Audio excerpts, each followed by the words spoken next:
On a tous été au premier semestre un jour ou l'autre. Donc si c'est le cas pour toi et que tu te demandes comment est-ce que tu vas faire pour avoir un sourire béat à la fin de ton premier semestre, regarde juste cette vidéo jusqu'à la fin.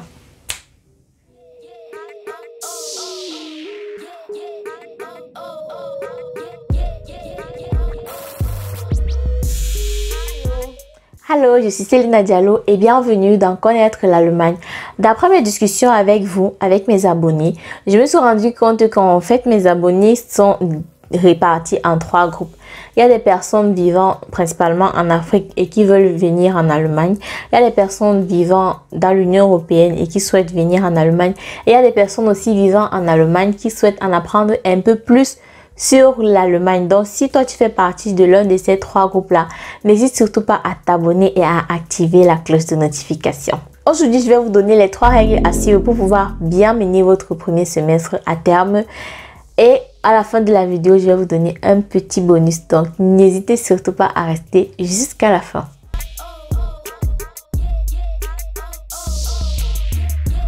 La première règle que tu devras suivre, c'est de libérer de l'espace dans son planning. Le premier semestre, c'est pas la rigolade du tout. Et le premier semestre, c'est un semestre très crucial parce que c'est lui qui va déterminer la durée de ton cursus. Plus tu as un bon premier semestre et plus tu as de chances de terminer ton cursus à temps. La plupart des gens qui terminent avec du retard sont des personnes qui ont déjà eu un mauvais départ. Donc libère suffisamment de temps de sorte à ce que ta première priorité soit ton école, ta deuxième priorité ton école et ta troisième priorité ton école. Je dis de libérer son temps parce que je sais que vous allez toujours aller chercher à tomber dans les travaux là. Évitez de travailler au maximum au premier semestre parce que justement le premier semestre c'est le semestre pendant lequel tu seras le plus riche, ou c'est l'un des semestres où tu seras le plus riche durant tout ton cursus.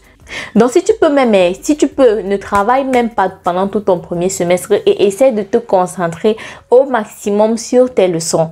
Parce que justement, si tu échoues une matière, tu pourras juste attendre le semestre qui va suivre pour pouvoir la recommencer. Alors que l'argent, tu peux le gagner à tout moment. Il y a les umzug par-ci par-là de temps en temps. Tu peux gagner aussi de l'argent pendant les congés. Il y a l'argent à tout moment. Mais tes matières, tu auras juste un temps pour pouvoir les passer. Donc, il faut faire attention aussi aux tentations du travail. Parce que prenons l'exemple que tu sois venu avec un compte bloqué. Au début du premier semestre, tu auras encore, je sais pas, minimum 4000 € dans ton compte. Pour moi, c'est largement suffisant pour terminer le semestre. Tu n'as pas besoin d'aller travailler à côté, du moins pendant ce semestre-là. Et pareil, si tu es venu avec une prise en charge, au premier semestre, tu vivras encore chez papa, maman, tonton, je ne sais pas moi.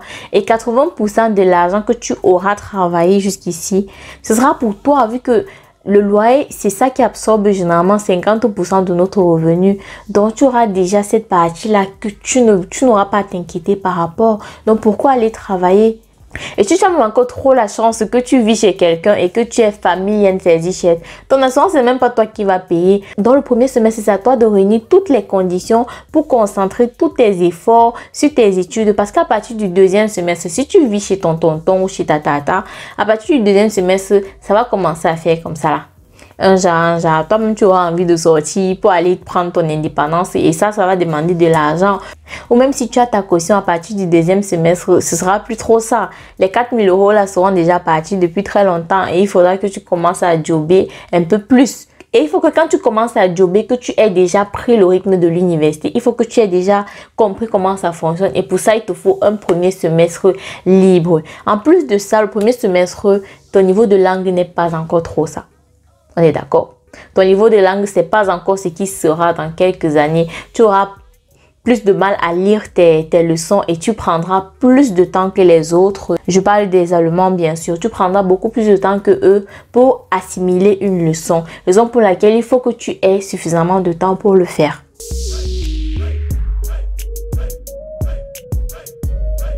La deuxième règle que tu dois suivre, c'est de faire des économies Parce que comme je l'ai dit tout à l'heure, le premier semestre, c'est le semestre pendant lequel tu es le plus riche durant tout ton cursus étudiantaire. Comme moi, par exemple, j'ai eu mon DSA en février et ma rentrée, c'était jusqu'en octobre. Donc, entre février et octobre, non, j'ai commencé à travailler en avril. Entre avril et octobre, j'ai travaillé. Ça fait environ 6 ou 7 mois comme ça de travail. Et j'ai mis suffisamment d'argent de côté pour pouvoir commencer mon premier semestre sans problème. Et ça, c'est le cas de la plupart d'entre nous. La plupart d'entre nous, avant de commencer l'école, on a d'abord eu un temps pendant lequel on a bien travaillé. Et après ça, on commence l'école sans prise de tête. Et maintenant, il faut que tu puisses gérer cet argent-là sur la durée. Parce que les 6 ou 7 mois que moi j'ai eu pour pouvoir travailler là, je ne les aurai plus jamais. Jusqu'à la fin de mon cursus, je ne les aurai plus jamais. J'aurai de temps en temps 1 mois ou 2 mois pour pouvoir capter 1000, 2000, 3000 euros comme ça de temps en temps. Mais 7 mois de travail d'affilée, à moins que je ne prenne un all-up semestre, je n'en aurai plus jusqu'à la fin de mon cursus. Donc, c'est très important que cet argent-là, que tu puisses le dépenser lentement mais sûrement, que tu puisses le dépenser vraiment avec beaucoup de conscience, parce que sinon à partir du 2e, 3e semestre là, ça risque d'être chaud, ça risque même d'être très chaud.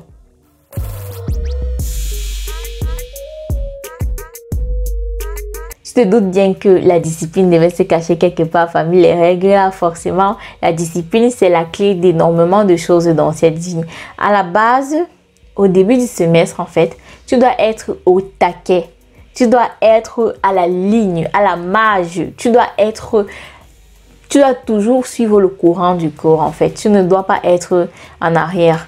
Parce que à partir du moment où tu rates 2, 3 cours, ça devient difficile de rattraper. Nous, par exemple, on a une filière assez littéraire et on a pas mal de scripts de 200, 300, 400 pages même parfois. Donc, imagine un peu, tu attends 1 mois avant de commencer à lire tout ça. Comment est-ce que tu vas faire, surtout au premier semestre? À partir du 2e, 3e semestre, à partir du 3e semestre même, tu peux déjà te permettre un peu ça parce que tu connais déjà un peu comment. Tu as quelques petits tactiques sur comment tu vas faire pour raccourcir tes cours et tout, pour aller chercher les résumés. Mais au premier semestre, ce n'est pas le cas. Donc, c'est mieux d'être au taquet et d'être discipliné. C'est mieux de se faire un plan que tu vas suivre jusqu'à la fin de ton semestre. Parce que sinon, ça risque d'aller mal.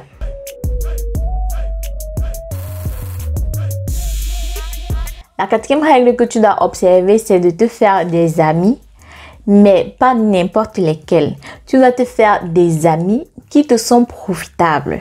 C'est difficile à dire comme ça va faire mal à certains, mais c'est ça en fait qui va t'aider à aller le plus loin que possible. Si tu cherches des amis avec lesquels tu ne pourras aller que de fait en fait, tu ne vas rien, ils ne vont rien t'apporter. Il y a un proverbe qui dit que tu es la moyenne des 5 personnes avec lesquelles tu passes le plus de temps. Donc que tu le veuilles ou non, ton entourage t'influence. Par exemple, si tu marches avec les personnes qui font la fête 7 jours sur 7 et que toi tu fais la fête juste 2 jours sur 7, tu auras l'impression que c'est pas grave, que tu es le sein du groupe et tout. Et du coup, tu ne vas pas vouloir forcément te booster à apprendre un peu plus ou à changer tes habitudes, malgré que ce sont de mauvaises habitudes. Alors que si tu marches avec des personnes qui apprennent 7 jours sur 7 et que toi, tu n'apprends que 2 jours sur 7, au moment donné, ça va plus aller. Tu vas te dire que oh, qu'est-ce qui ne va pas? Pourquoi est-ce que moi, j'apprends si peu? Donc, c'est ça en fait que je veux par là dire. Cherche les personnes qui vont te pousser à aller de l'avant, des personnes à qui tu pourras apporter quelque chose et qui elles aussi en retour pourront t'apporter quelque chose de bénéfique en rapport avec tes études. Ainsi, tu es sûr à 90% de réussir ton premier semestre et pourquoi pas réussir ton cursus tout entier. J'ai fini avec les 4 règles et maintenant je vais te donner le petit plus. J'ai voulu citer ça en tant que plus. J'ai pas voulu mettre ça dans les règles parce que là c'est volontaire, c'est freiwillig. Ça ne va pas forcément avoir un impact sur ton cursus étudiantaire, mais ça va plutôt avoir un impact dans ta vie professionnelle plus tard. Voilà, le plus que j'aimerais te donner, c'est juste d'essayer de passer et de passer bien. Ne fais pas la règle des 4, comme on dit que 4 passe là. Parce que chez nous, en fait, le système, c'est genre, à partir de 4, tu as passé. De 4, 3, 2, 1, là, tu as la moyenne. 5, tu as échoué. Donc, il ne faut pas faire cette règle-là parce qu'il y a beaucoup d'entre nous qui le font, qui disaient que de toutes les façons, tant que j'ai 4, c'est bon. Là, ça va. Durant tout ton cursus, ça va aller. Mais à partir du moment où tu vas commencer à chercher le travail, c'est là où ça va commencer à coincer. Parce que, imagine-toi, vous êtes 1000 candidats à avoir le même diplôme et à avoir différentes moyennes. Forcément, les entreprises vont chercher la personne qui a le plus de potentiel, la personne qui a une meilleure moyenne. Et si toi, tu es dans la masse ou que tu te trouves loin au fond, ce sera difficile pour une entreprise de venir te tirer de là et de te faire sortir. Donc, si tu peux en fait même faire tes matières en 2 fois, mais bien faire, fais-le. Maintenant, c'est pas toutes les matières. Il faut savoir aussi quelles sont les matières que tu peux faire comme ça là et quelles sont les matières sur lesquelles tu dois vraiment t'asseoir. Mais quoi qu'il en soit, tant que tu peux bien faire, fais bien. Ne néglige pas du tout le fait d'apprendre profondément une matière parce que ça pourrait te rattraper demain. Donc voilà, c'est un peu ça. Donc voilà, c'est tout ce que j'avais à dire par rapport à ce sujet. Si tu as un conseil supplémentaire à donner, n'hésite surtout pas à le mettre en commentaire. Si la vidéo t'a plu, n'hésite pas à la liker et à la partager à qui ça pourrait aider. Moi, je te dis à très bientôt ou à la semaine prochaine, dans 2 jours, dans 3 jours, je ne sais pas, pour une nouvelle vidéo. Et d'ici là, porte-toi bien, couvre-toi bien et je te fais de gros bisous. Ciao!